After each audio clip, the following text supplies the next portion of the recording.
Caín, de José Saramago, capítulo 4.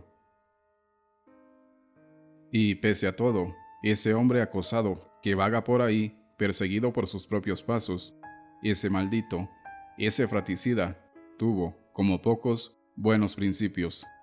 Que lo diga su madre, que tantas veces lo encontró sentado en el suelo húmedo del huerto, mirando un pequeño árbol recién plantado, a la espera de verlo crecer. Tenía 4 o 5 años y quería ver crecer los árboles. Entonces ella, por lo que se ve, más fantasiosa aún que el hijo, le explicó que los árboles son muy tímidos, solo crecen cuando no los están mirando. «Es que les da vergüenza», le dijo un día. Durante algunos instantes, Caín permaneció callado, pensando, pero luego respondió: «Entonces no mires, madre, de mí no tienen vergüenza, están acostumbrados». Previendo lo que vendría después, la madre apartó la mirada e inmediatamente la voz del hijo sonó triunfal. «Ahora mismo ha crecido, ya te había avisado que no miraras». Esa noche, cuando Adán volvió del trabajo, Eva, riendo, le contó lo que había pasado, y el marido respondió: «Ese muchacho va a llegar lejos. Tal vez hubiera llegado, sí, pero para eso el Señor no tendría que haberse cruzado en su camino. Pese a lo cual, ya va demasiado lejos, aunque no en el sentido que el Padre le había vaticinado».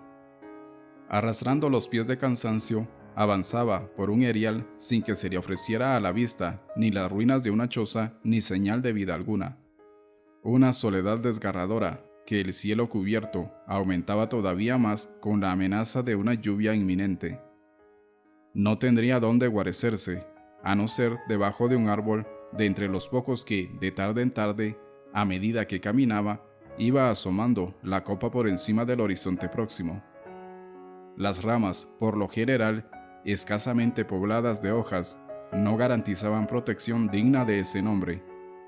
Fue entonces, con el caer de las primeras gotas, cuando Caín se dio cuenta de que tenía la túnica sucia de sangre. Pensó que tal vez la mancha desaparecería con la lluvia, pero luego comprobó que no, que lo mejor sería disimularla con tierra. Nadie sería capaz de adivinar lo que se ocultaba debajo, sobre todo teniendo en cuenta que gente con túnicas sucias, llenas de lamparones, era algo que no faltaba por estos lugares. Comenzó a llover con fuerza. Poco tiempo después, la túnica estaba empapada. Del rastro de sangre no se veía ni el menor vestigio. Además, siempre podía decir, si fuese preguntado, que se trataba de la sangre de un cordero.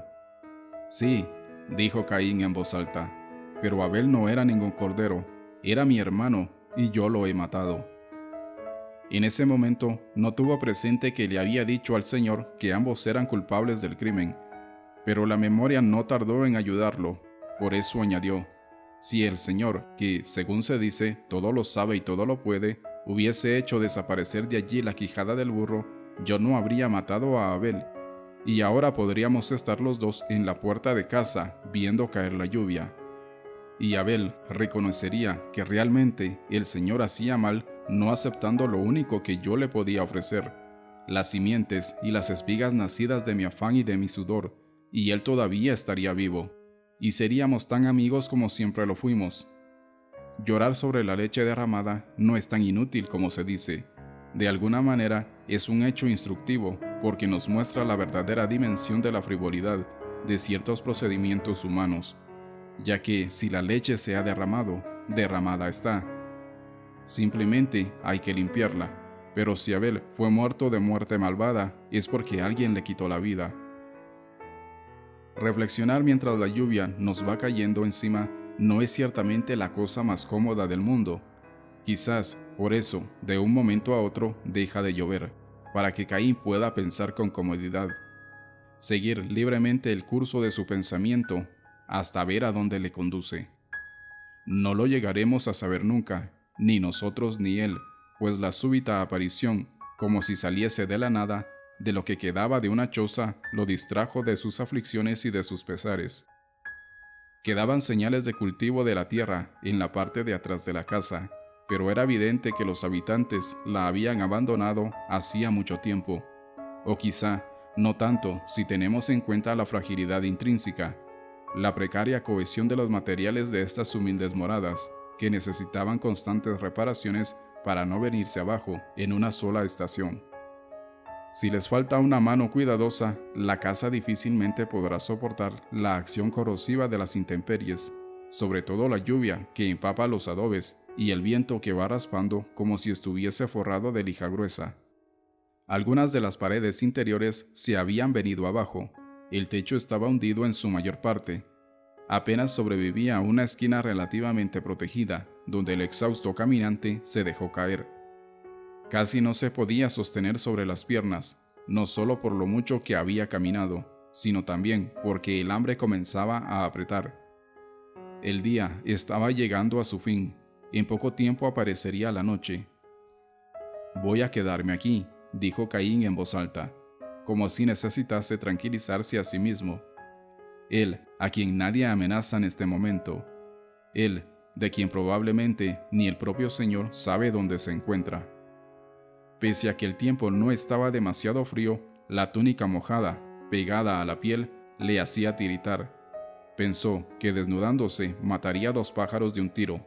Primero porque se acabarían los fríos, y también porque la túnica, siendo de un paño más fino que grueso, extendida no tardaría mucho en secarse. Así lo hizo, e inmediatamente se sintió mejor. Es verdad que verse desnudo como había venido al mundo no le parecía bien, pero estaba solo, sin testigos, sin nadie que le pudiese tocar. Este pensamiento provocó en él un nuevo estremecimiento, no el mismo, no el que era resultado directo del contacto de la túnica mojada, sino una especie de palpitación en la región del sexo, una ligera rigidez que no tardó en desaparecer, como si se hubiese avergonzado de sí mismo. Caín sabía lo que era aquello, pero, a pesar de su juventud, no le prestaba gran atención, o simplemente tenía miedo de que de ahí le llegase más mal que bien. Se enroscó en la esquina, juntando las rodillas con el pecho, y así se durmió. El frío de la madrugada le hizo despertar. Alargó el brazo para palpar la túnica. Notó que todavía quedaba en ella un resto de humedad, pero, aún así, decidió vestirla. Acabaría de secarse en el cuerpo. No tuvo sueños ni pesadillas. Durmió como se supone que dormiría una piedra, sin conciencia, sin responsabilidad, sin culpa. Aunque al despertar, con la primera luz de la mañana, sus primeras palabras fueron: «He matado a mi hermano».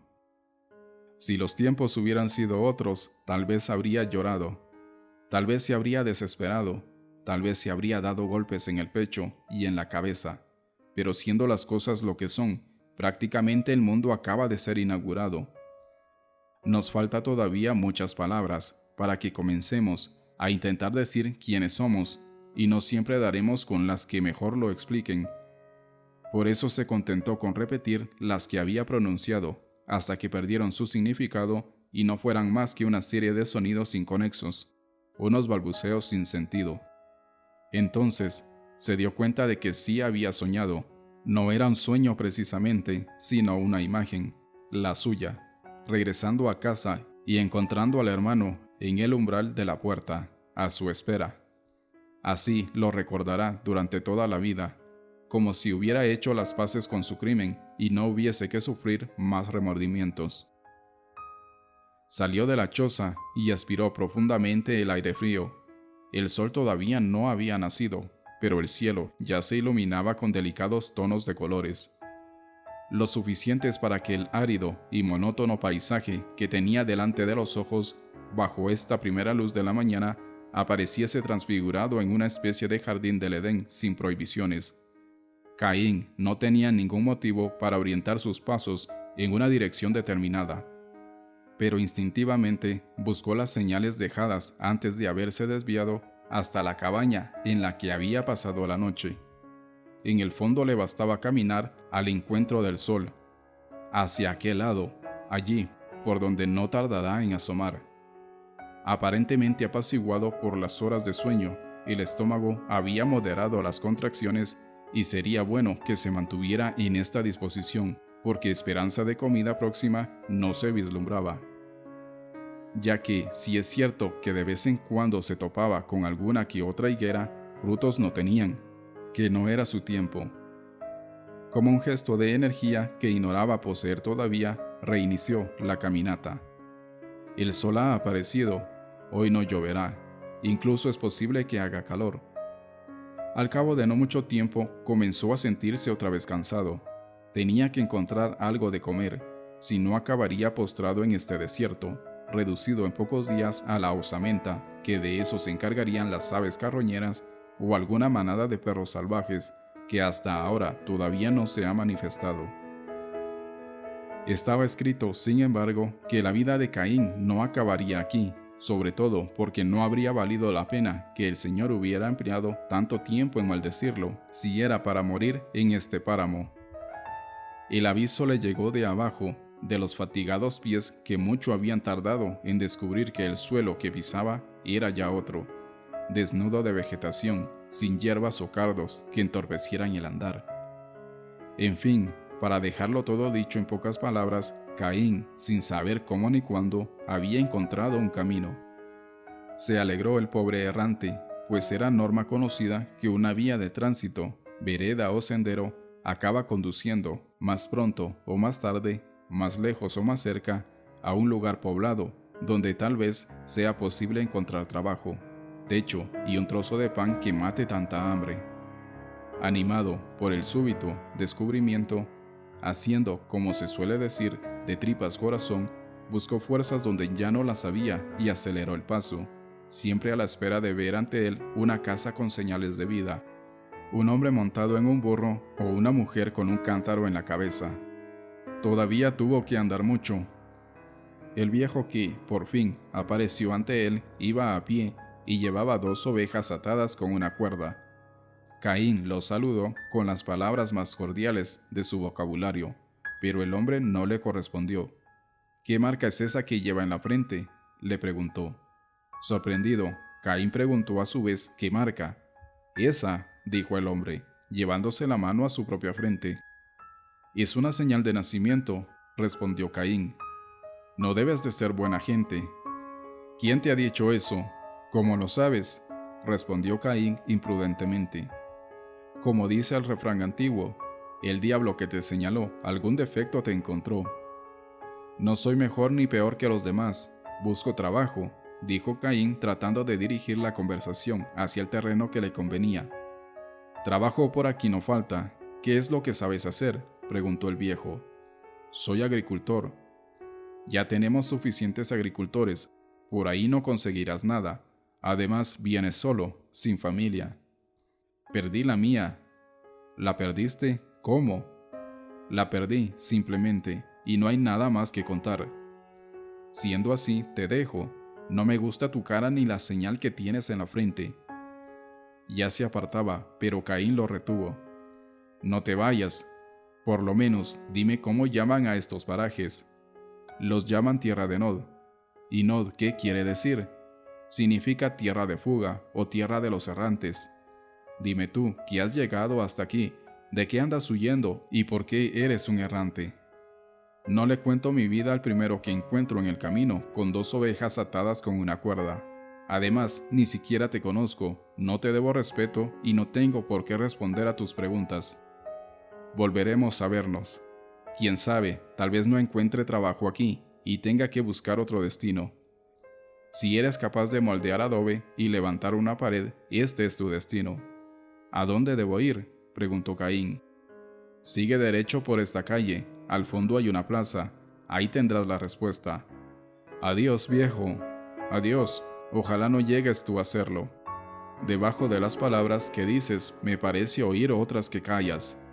Sí, por ejemplo, esa marca que llevas no es de nacimiento, ni te las has hecho a ti mismo, nada de lo dicho aquí es verdadero. Puede ser que mi verdad sea para ti mentira. Puede ser, sí, la duda es el privilegio de quien ha vivido mucho. Tal vez por eso no consigues convencerme para que acepte como certeza lo que me suena a falsedad. «¿Quién eres tú?», preguntó Caín. «Cuidado, mozalbete, si me preguntas quién soy yo, estarás reconociendo mi derecho a querer saber quién eres tú. Nada me obliga a decirlo». vas a entrar a esta ciudad, te vas a quedar aquí, así que más pronto o más tarde todo se sabrá. Solo cuando tenga que saberse y no por mí. Dime, al menos, ¿cómo te llamas? Abel es mi nombre, dijo Caín.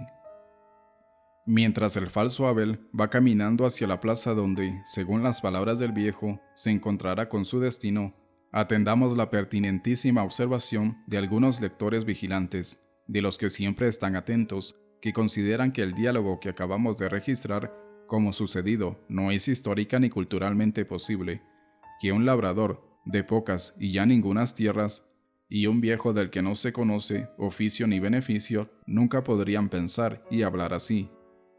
Tienen razón esos lectores, aunque la cuestión no estriba tanto en disponer o no disponer de ideas y vocabulario suficiente para expresarlas, sino en nuestra propia capacidad para admitir, aunque no sea nada más que por simple empatía humana y generosidad intelectual, que un campesino de las primeras eras del mundo y un viejo con 2 ovejas atadas con una cuerda, simplemente con su limitado saber y un lenguaje que todavía estaba dando los primeros pasos, se vean impelidos por la necesidad a probar maneras de expresar premoniciones e intuiciones aparentemente fuera de su alcance. Que ellos no dijeron esas palabras es más que obvio, pero las dudas, las sospechas, las perplejidades, los avances y retrocesos en la argumentación estaban ahí. Lo que hemos hecho es, simplemente, pasar al portugués corriente el doble y para nosotros irresoluble misterio del lenguaje y del pensamiento de aquel tiempo. Si el resultado es coherente ahora, también lo sería entonces, porque, al fin y al cabo, caminantes somos y por el camino andamos. Todos, tanto los sabios como los ignorantes. Ahí está la plaza. Verdaderamente, haber llamado a esto ciudad fue una exageración. Unas cuantas casas bajas, mal alineadas, unos cuantos niños jugando a no se sabe qué, unos adultos que se mueven como sonámbulos, unos burros que parecen ir a donde quieren y no a donde los conducen. Ninguna ciudad que se precie de ese nombre se reconocería en la escena primitiva que tenemos ante los ojos. Faltan aquí los automóviles y los autobuses, las señales de tráfico, los semáforos, los pasos subterráneos, los anuncios en las fachadas o en los tejados de las casas. En una palabra, la modernidad, la vida moderna. Pero todo se andará. El progreso, como se reconocerá más tarde, es inevitable, fatal como la muerte. Al fondo se ve un edificio en construcción, una especie de palacio rústico de 2 plantas, nada que ver con Mafra, o Versalles, o Buckingham, en el que se afanan decenas de albañiles y peones, estos cargando ladrillos sobre las espaldas, aquellos asentándolos en líneas regulares. Caín no entiende nada de tareas de alta o baja albañilería, pero si su destino le está esperando aquí, por muy amargo que pueda llegar a ser, y eso siempre se sabe cuando es demasiado tarde para cambiar, no le queda otro remedio que afrontarlo, como un hombre. Disimulando lo mejor que pudo la ansiedad y el hambre que le hacía temblar las piernas, avanzó hacia el centro de la plaza. Si por natural desconocimiento los operarios lo hubieran confundido con uno de estos ociosos que en todas las épocas de la humanidad se detienen para ver trabajar a los otros, enseguida habrían comprendido que quien estaba allí era una víctima más de la crisis, un triste desempleado en busca de una tabla de salvación. Casi sin que Caín tuviera necesidad de decir a qué venía, le señalaron al encargado que vigilaba el grupo. «Habla con él», le dijeron. Caín fue, subió al estrado del observador y tras los saludos de rigor dijo que andaba buscando trabajo. El vigilante le preguntó: «¿Qué sabes hacer tú?». Y Caín respondió: «De este arte nada, soy labrador, pero imagino que 2 brazos más pueden dar algún servicio».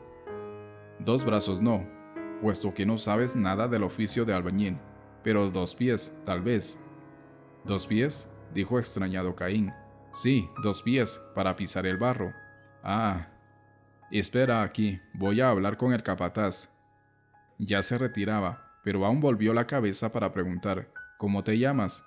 «Abel», respondió Caín. El vigilante no tardó mucho. «Puedes comenzar a trabajar ya.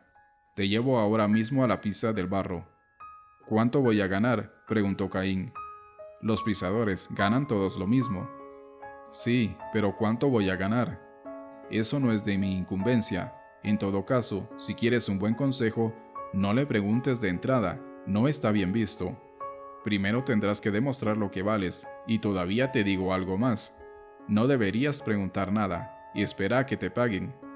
Si piensas que es lo mejor, así lo haré, pero no me parece justo. Aquí no conviene ser impaciente. ¿De quién es la ciudad? ¿Cómo se llama?, preguntó Caín. ¿Cómo se llama quién? ¿La ciudad o el señor que manda en ella? Ambos. La ciudad, por así decir, todavía no tiene nombre. Unos la llaman de una forma, otros de otra. De todas maneras, estos sitios son conocidos como Tierra de Nod. Ya lo sé, me lo ha dicho un viejo que he encontrado al llegar. ¿Un viejo con 2 ovejas atadas con una cuerda?, preguntó el vigilante. Sí. Aparece por aquí a veces, pero aquí no vive. ¿Y el señor de aquí, quién es? El señor es señora, y su nombre es Lilith. ¿No tiene marido?, preguntó Caín. Creo haber oído decir que se llama Noa, pero ella es quien gobierna el rebaño, dijo el vigilante, e inmediatamente anunció: Esta es la pisa del barro.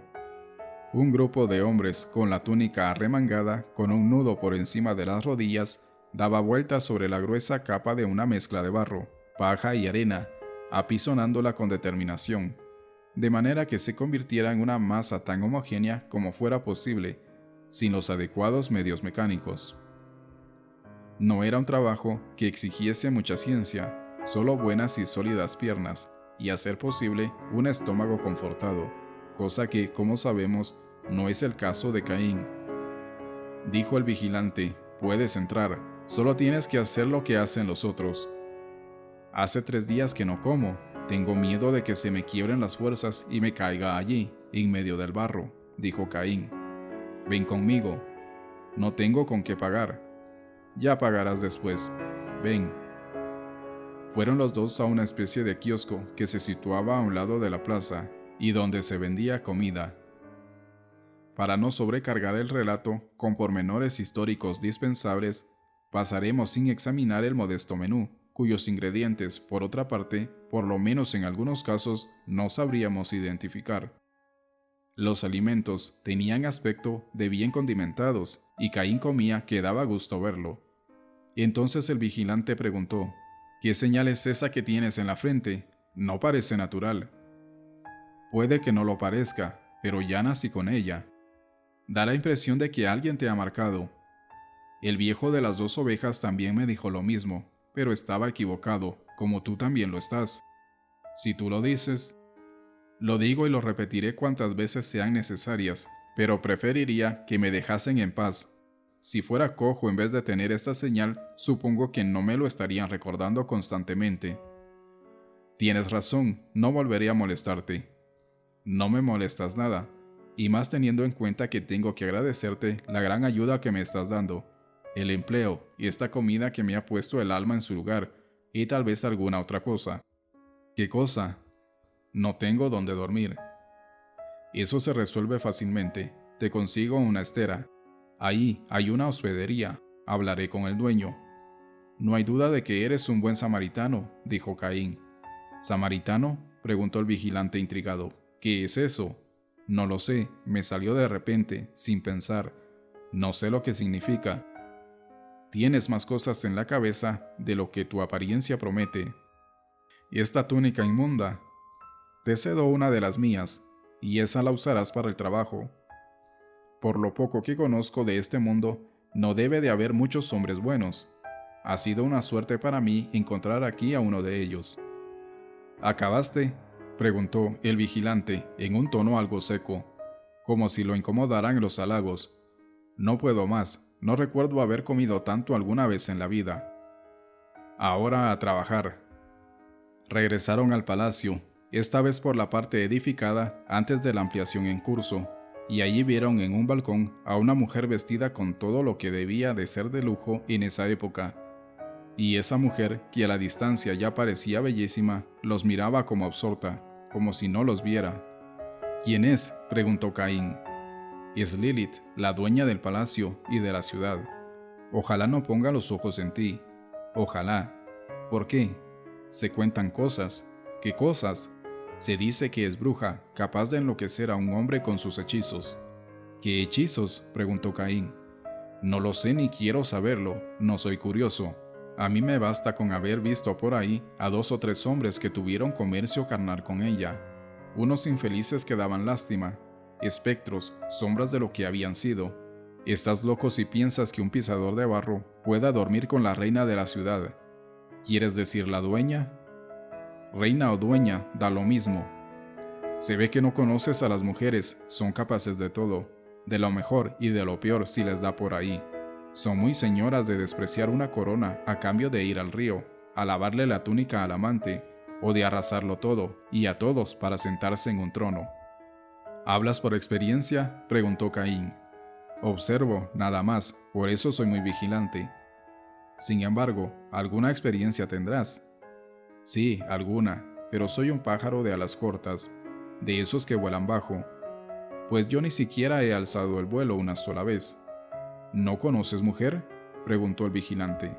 No, estás muy a tiempo, todavía eres joven. Estaban delante de la pisa del barro. Esperaban a que los hombres, más o menos alineados desde el centro a la periferia, y que de vez en cuando intercambiaban los lugares, los de dentro fuera, los de fuera adentro, acabasen de dar la vuelta y llegaran a su altura. Entonces el vigilante le dijo, tocándole en el hombro, «Entra».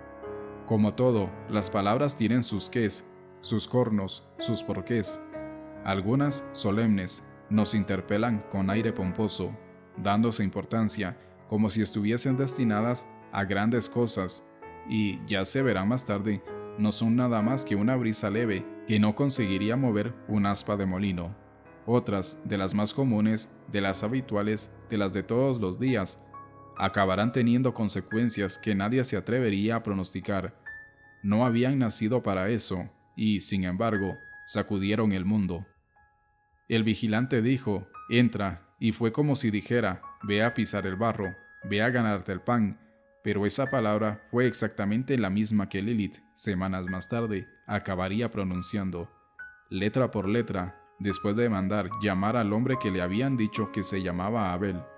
Entra, en mujer con fama de diligente a la hora de buscar satisfacción a sus deseos. Puede parecer extraño que hubiera tardado semanas en abrirle la puerta de su cuarto, pero hasta esto tiene explicación, como más adelante se verá. Durante ese tiempo, Caín no podría ni imaginar qué ideas estaba alimentando esa mujer cuando, al principio acompañada por un séquito de guardias, esclavas y otros servidores, comenzó a aparecer en la pisa del barro.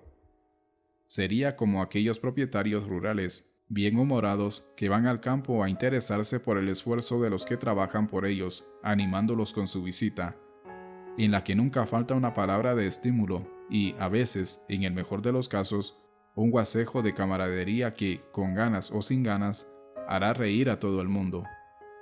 Lilith no hablaba, a no ser con el vigilante del local, al que pedía información sobre la marcha del trabajo, y alguna que otra vez, aparentemente, para mantener la conversación sobre el origen de los trabajadores que venían de fuera. Por ejemplo, ese que va ahí. «No sé de dónde viene, señora». Cuando se lo pregunté, «Es natural que queramos saber con quién tenemos que lidiar». Señaló en dirección a poniente y pronunció 2 palabras. «Nada más que 2. ¿Qué palabras?» «De allí, señora». «¿No ha dicho nada sobre las razones por las que dejó su tierra?» «No, señora». «¿Y cómo se llama?» «Abel, señora. Me dijo que se llama Abel». «¿Es un buen trabajador?» «Sí, señora. Es de los que hablan poco y cumplen bien con la obligación». «¿Y la señal que tiene en la frente, qué es?» También se lo pregunté y me dijo que es de nacimiento. Por lo tanto, de este Abel que vino de Poniente no sabemos nada. «No es el único, señora. Quitando los que no son de aquí y más o menos conocemos, el resto son historias que están por contar. Vagabundos, forajidos. En líneas generales son personas de pocas palabras. Quizá entre ellos se confíen unos a otros, pero ni de eso se pueden tener certeza. ¿Y el de la señal, cómo se comporta?» «En mi opinión, actúa como si quisiera que nadie notara su presencia». «La noté yo. murmuró Lilith, hablando consigo misma.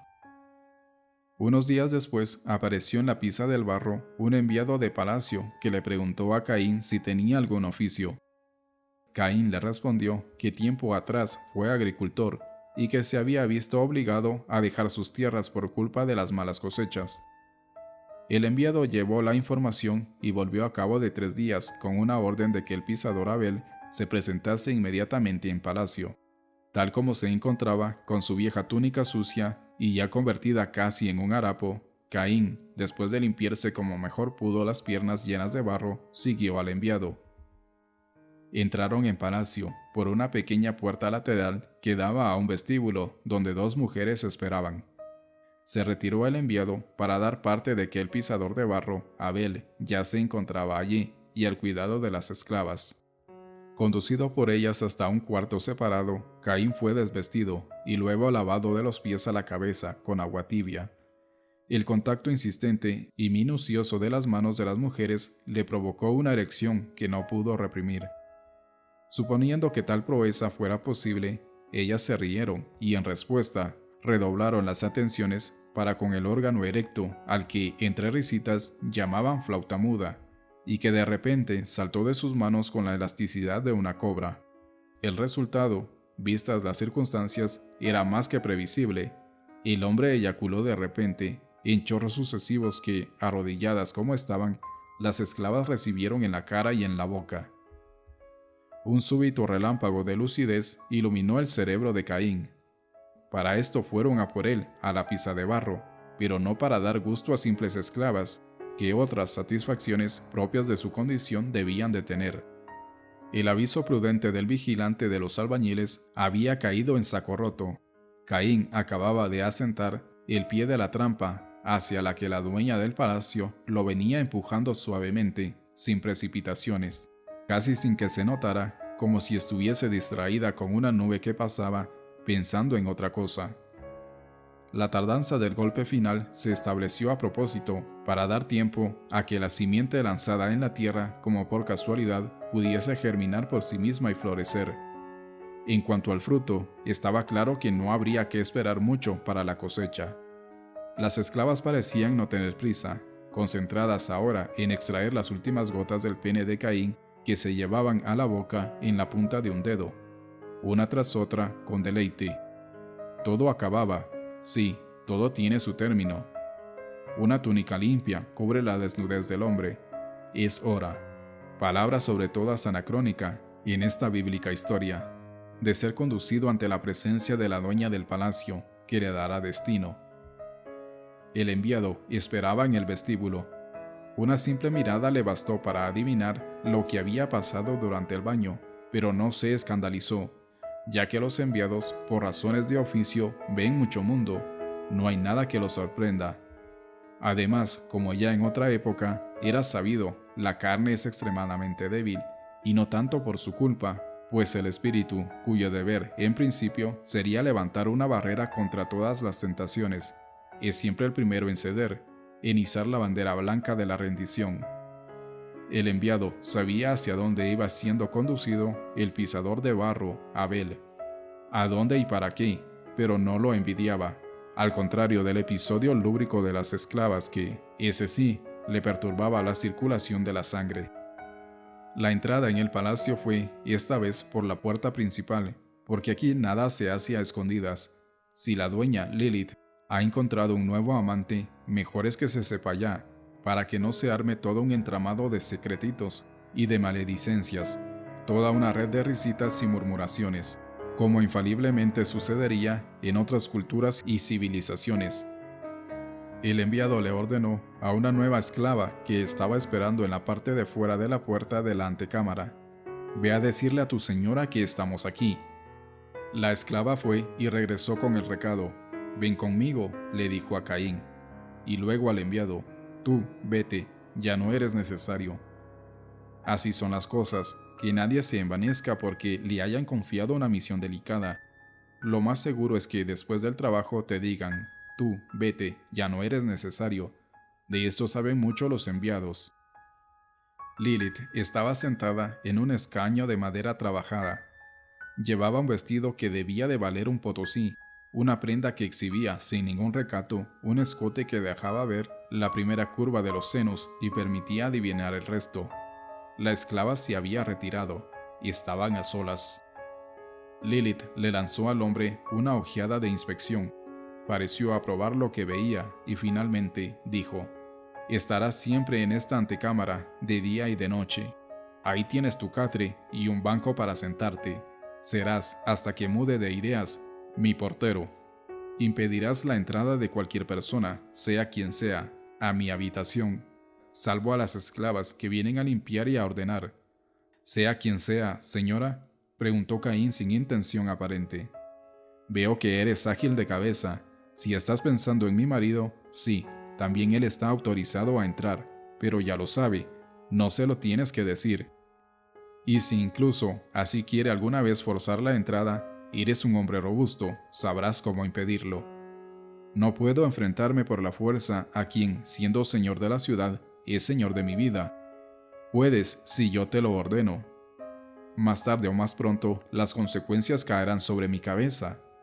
De eso, querido joven, nadie escapa de este mundo, pero si eres cobarde, si tienes dudas o miedo, el remedio es fácil, vuelves al barro». «Nunca he creído que pisar barro fuera mi destino. Tampoco sé si serás para siempre el portero del aposento de Lilith. Basta que lo sea en este momento, señora». «Bien dicho, solo por esas palabras ya mereces un beso». Caín no respondió. Estaba prestándole atención a la voz del vigilante de los albañiles. «Ten cuidado, se dice que es bruja, capaz de enloquecer a un hombre con sus hechizos». «¿En qué piensas?», preguntó Lilith. «En nada, señora. Ante ti no soy capaz de pensar. Te miro y te admiro, nada más. Tal vez merezcas un segundo beso». «Estoy aquí, señora, pero yo todavía no, portero». Se levantó, se ajustó los pliegues del vestido, dejando caer lentamente las manos por el cuerpo, como si estuviese acariciándose a sí misma. Primero los senos, luego el vientre, después el principio de los muslos, donde se entretuvo. Y todo esto lo hizo mientras miraba al hombre fijamente, sin expresión, como una estatua. Las esclavas, libres de frenos morales, habían reído de pura alegría, casi con inocencia. Mientras se divertían manipulando el cuerpo del hombre, habían participado de un juego erótico del que conocían todos los preceptos e infracciones. Pero aquí, en esta antecámara, donde ningún sonido exterior penetra, Lilith y Caín parecen dos maestros de esgrima que apuran las espadas para un duelo a muerte. Lilith ya no está. Ha entrado en el cuarto y cerrado la puerta. Caín mira alrededor y no encuentra otro refugio a no ser el banco que le ha sido asignado. Allí se sentó, repentinamente asustado con la perspectiva de los días futuros. Se sentía prisionero. Ella misma lo dijo: «Estarás aquí día y noche». Solo le faltó añadir: «Serás, cuando yo así lo decida, el buey que me cubra». Expresión esta que parecía no solo grosera, sino más aplicada al caso, dado que, en principio, cubrir es cosa de animales cuadrúpedos, no de seres humanos, aunque muy bien aplicada está aquí, porque estos fueron tan cuadrúpedos como aquellos. Y todos sabemos que lo que hoy denominamos brazos y piernas fueron solo piernas durante mucho tiempo, hasta que a alguien se le ocurrió decirle a los futuros hombres: «Levántense, que ya es hora». También Caín se pregunta si no será hora de huir de allí antes de que sea demasiado tarde, pero la pregunta es ociosa. Sabe demasiado bien que no huirá. Dentro de aquella habitación hay una mujer que parece disfrutar, tanteándole con sucesivos lances, pero un día de estos le dirá: «Entra», y él entrará, y mirando pasará de una prisión a otra. No nací para esto, piensa Caín. Tampoco había nacido para matar a su propio hermano, y aún así había dejado el cadáver en medio del campo con los ojos y la boca cubiertos de moscas, a él, Abel, que tampoco para eso había nacido. Caín le da vueltas a la vida en su cabeza, y no le encuentra explicación. Ve hacia esta mujer, que, pese a estar enferma de deseo, como es fácil percibir, se complace en ir retardando el momento de la entrega. Palabra por otro lado altamente inadecuada, porque Lilith, cuando finalmente abra las piernas para dejarse penetrar, no estará entregándose, estará, sí, tratando de devorar al hombre al que dice, entra.